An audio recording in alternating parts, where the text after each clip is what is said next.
Tonight, tracking the path and prospect of a Canada-U.S. trade truce.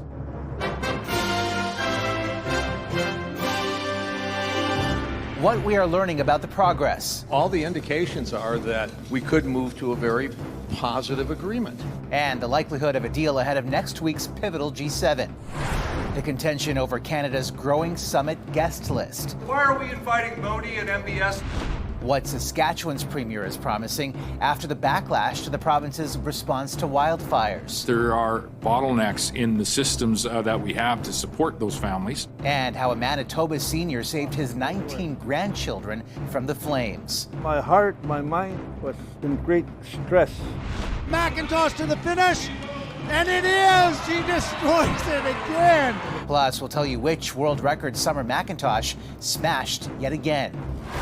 And remembering the revered musical genius behind the Beach Boys. Wouldn't it be nice if we were all... Cherishing Brian Wilson and the sun-soaked harmonies that gave off good vibrations. I'm picking up good vibrations.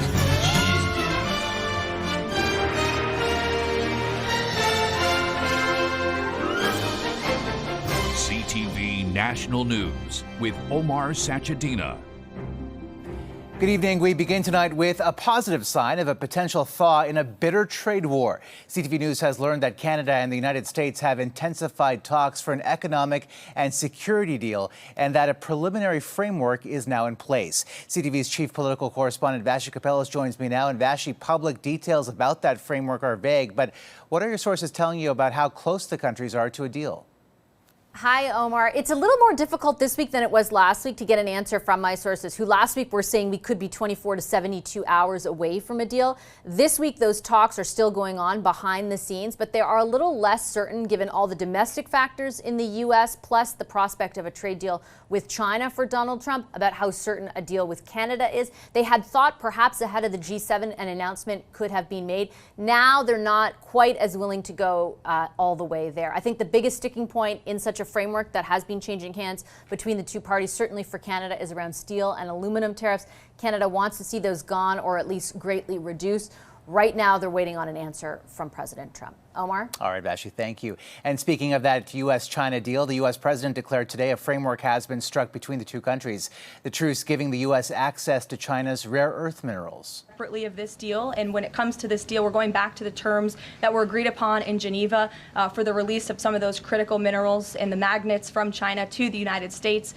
It still needs final sign-off from the presidents of both countries. The agreement will allow the U.S. to charge a 55% tariff on Chinese goods, while China would charge a 10% tariff on U.S. imports. Also in the deal, the Trump administration says the U.S. will continue allowing Chinese students into American universities. Trump is set to headline next week's G7 summit in Kananaskis, but leaders that are not part of the club are also attending. And as CTV's Judy Trin reports, some of those invitations by Canada are inviting criticism. Final preparations for the G7, the world's most powerful club, are underway.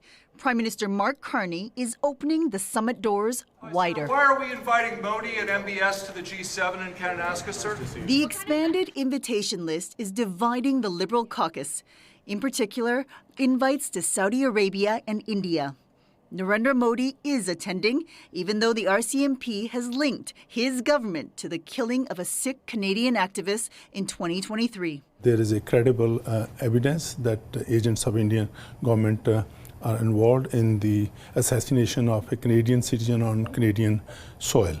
Other MPs say Canada needs to engage with India, one of the world's largest economies. We need to engage India in those conversations, make sure that they do cooperate. And that only happens if there is a relationship. Saudi Crown Prince Mohammed bin Salman has a close relationship with Donald Trump. His government was also implicated in the 2018 murder of Washington Post journalist Jamal Khashoggi. The prince hasn't confirmed he's attending the G7, but could help with Carney's nation-building projects. That Prime Minister Carney wants to really push at this meeting is catalyzing private investment for infrastructure around the world. And the Saudis are, especially their sovereign wealth fund, very big investors. Later this week, British Prime Minister Keir Starmer will visit Ottawa before attending the G7. We're living in an era of Donald Trump. And Prime Minister Carney has made it very clear that it is a national security imperative for Canada to develop not just deeper economic ties, but deeper strategic ties as well with countries around the world. Every leader will be approaching this summit with diplomatic caution, knowing that Donald Trump is unpredictable. In 2018, the last time Trump was in Canada for a G7 meeting, he walked out without signing the final communique. Omar. All right, Judy, thanks. And CTV National News will have full coverage of next week's G7 meeting live from Alberta. Los Angeles is bracing for a sixth straight night of protests as demonstrations against Donald Trump's deportation crackdown spread nationwide. Here's CTV's Washington Bureau Chief Joy Malbin. What is fast becoming a summer of unrest, LA's curfew in place for a second night. A small area in downtown ground zero for anti-immigration protests, now sweeping the nation. Last night, hundreds were arrested, some for acts of vandalism, but mostly for breaking curfew. If you only saw the social media and the media reports of what's gone on over the last 5 days, you would think that Los Angeles is on the verge of war. The mayor blames the president's mass immigration raids for the chaos rocking this city. ICE agents seen chasing farm workers through this California field. When you raid Home Depots and workplaces, when you tear parents and children apart, you're not trying to keep anyone safe. You're trying to cause fear and panic. The president sent in the troops. These photos show armed National Guardsmen providing protection for ICE agents carrying out the raids. 700 Marines on standby, training at a baseball stadium. Donald Trump, unapologetic. I can be stronger on an attack on Los Angeles. Yes. Okay? I think bringing in the National Guard 4 years ago or 8 years ago would have been more difficult. California's governor calls it a brazen abuse of power, challenging it in court. California may be first, but it clearly will not end here. Other states are next. Democracy is next. Democracy is under assault before our eyes. No Trump, no ICE, no fascist USA. Anger erupting over Donald Trump's crackdown is fueling demonstrations in cities across America. As the crowds grow, so have the arrests. The Texas governor calling up the National Guard. Protests are planned for Saturday across America. At the same time, Donald Trump's military parade with tanks and helicopters will roll through Washington. Omar? Joy Malbin in Washington tonight. Joy, thank you. A raging wildfire north of Vancouver that has triggered a local state of emergency is rapidly growing. Never ever seen anything like this before, especially how close it was, to us, right here. Approximately 200 homes in the community of Squamish are under evacuation alert. Officials warned that putting this fire out could take weeks, given how difficult and steep the terrain is. Environment Canada has issued additional smoke warnings for Squamish, Vancouver Island, and northern BC, where crews are battling massive fires. Our bottlenecks in the systems that we have to support those families. Saskatchewan Premier Scott Moe is responding to criticism about his province's wildfire response, announcing that every adult evacuated will get a one-time payment of $500, but he did not specify when. One woman evacuated 2 weeks ago is still waiting for financial assistance from the government. Anything will help, and I know there are people that are just, this will completely bankrupt them. The province and the Red Cross are also warning about financial scams targeting evacuees. The premier calling the scammers, quote, the lowest form of life, and urging people to report them immediately.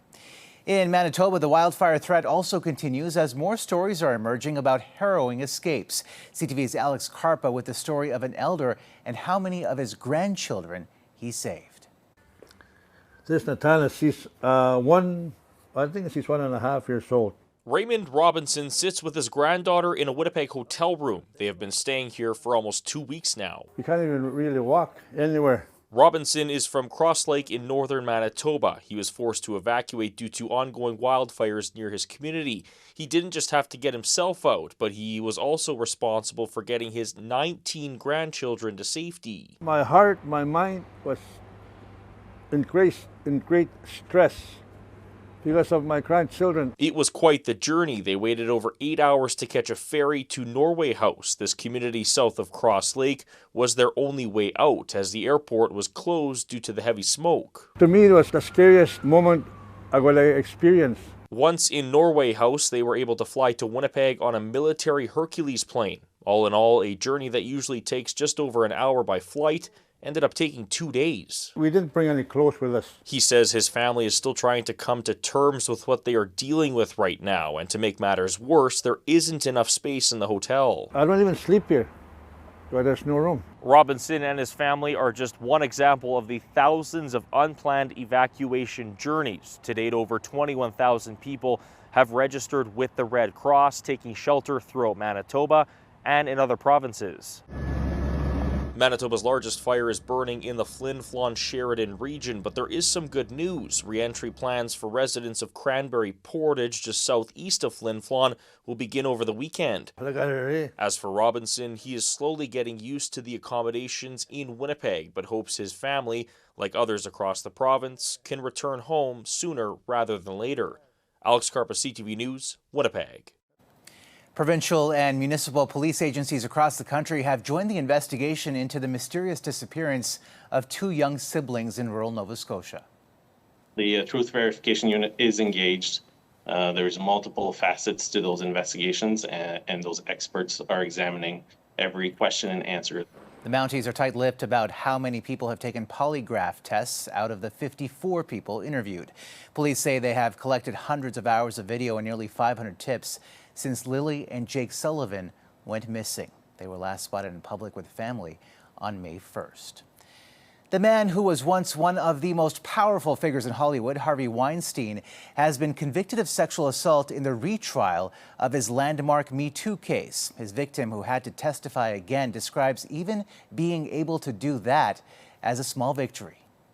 I hope that this result empowers others to speak out and seek justice. In a split verdict, the disgraced mogul was acquitted in a second charge, and the jury will continue to deliberate on a third charge of rape. Weinstein's initial conviction in 2020 was overturned by New York's highest court last year, paving the way for this retrial. The 73-year-old is also serving a 16-year sentence for multiple sex crimes in California. Allegations against Weinstein galvanized the Me Too movement, where women worldwide spoke publicly about harassment by men in positions of influence. To a major legal case here at home and the trial of 5 former World Junior hockey players in London, Ontario. After days of closing submissions by the defense, today the prosecution made its final pitch to the judge. CTV's Heather Wright was in the courtroom. The Crown began her closing arguments this afternoon by telling the judge that Michael McLeod, the player who had consensual sex with the complainant before other players arrived, was a liar. Megan Cunningham said McLeod was asked by London police if he sent any texts inviting other players to join, and didn't mention the text court saw, which read, "Who wants to be in a three-way quick? 209 Mikey." It's not just that he forgot, it's not just that he didn't mention he sent those texts, he outright lies, Cunningham told the court. In a case that hinges not only on consent but on the credibility of the differing accounts presented, the Crown wasted no time in attacking the narrative put forward by the defense, which is that the sexual activity involving 5 World Junior players and the complainant was consensual, that EM was a willing participant and asked for more players to be invited to the room. But the Crown says a text message sent by the complainant to McLeod in the days following the incident shows otherwise. It says, "I was okay going home with you. It was everyone else afterwards that I wasn't expecting. I just felt like I was being made fun of and taken advantage of." All 5 defense attorneys have now wrapped their closing arguments in which they separately outline why their respective clients should be acquitted, telling the judge the Crown has failed to prove beyond a reasonable doubt that the events that took place in June 2018 amounted to sexual assault. The Crown said today the complainant is not the sexual aggressor the defense has made her out to be, and that she stayed in the bed with the covers pulled up out of fear when other players began arriving in the room. All 5 players have pleaded not guilty to the charges. Final submissions will continue tomorrow. Heather Wright, CTV News, London, Ontario. Coming up. I get around, yeah, I get around, round, round, I get around. Remembering one of pop music's greatest songwriters. Plus, the Canadians lighting up the NBA Finals.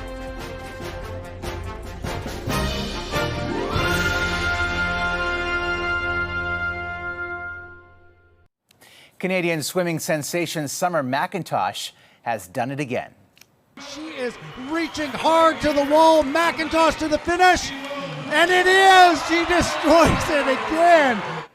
The 18-year-old Toronto native broke her own world record in the women's 400-meter individual medley. It's her third world record in just 5 days. And there is some serious Canadian star power on the court at this year's NBA Finals. CTV's Adrian Gabriel on the homegrown talent turning heads. Nice feed to Matherin, side step layup. Somehow he squeezed it in. A Canadian quartet, Nimhard wide open, corner three-pointer. That's good. are basking in the spotlight of the NBA Finals. The Oklahoma City Thunder Shai Gilgeous-Alexander, the current league MVP, crowned the best Canadian baller on the planet.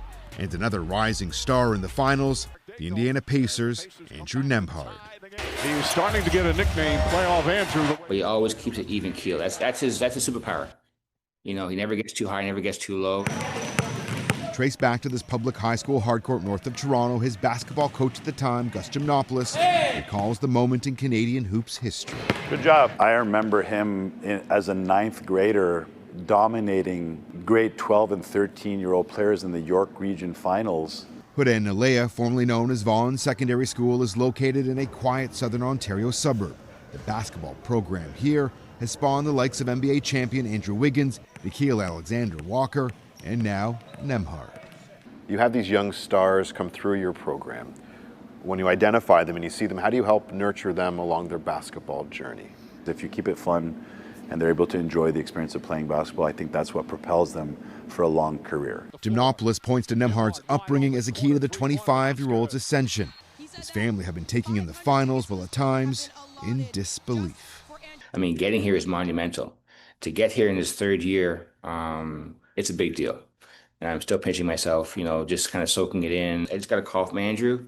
We usually call me on game day, or I call him before the game, and we'll have his nap. So, you know, it's just, we're a regular family.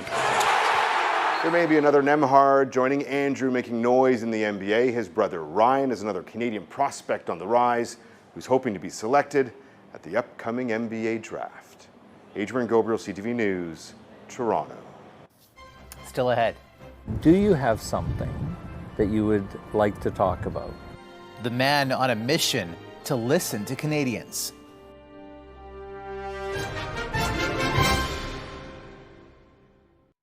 Well, young Canadians will soon have an added incentive to explore the country as a new Canada Strong Pass is expected to be unveiled next week.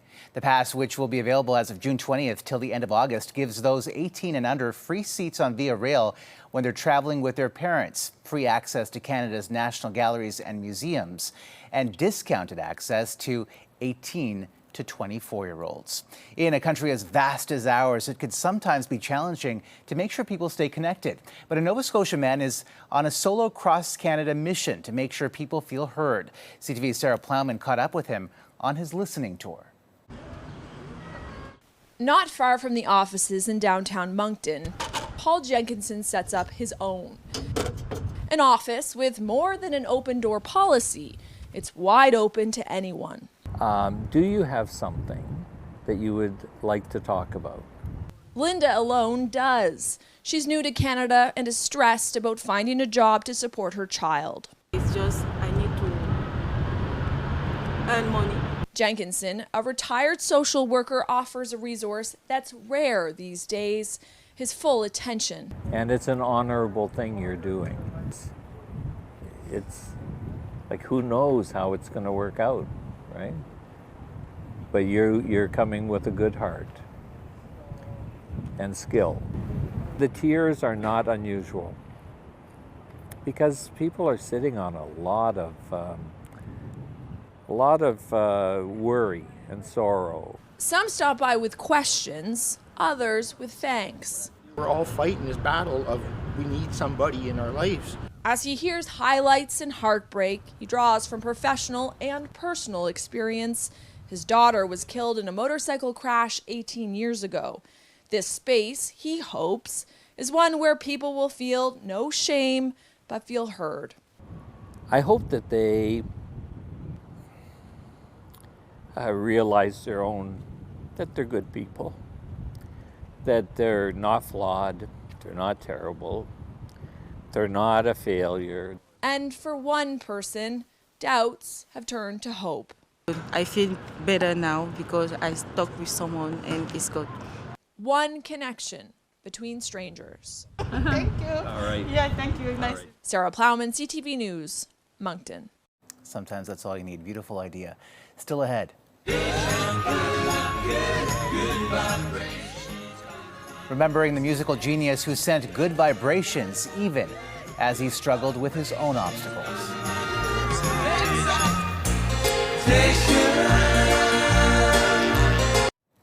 The co-founder and creative force behind the Beach Boys, Brian Wilson, has died at the age of 82. Known as one of the greatest songwriters, Wilson and his band were America's answer to the Beatles, bringing cool California vibes to the world. CTV's Andrew Johnson now on the road to success and the struggles along the way.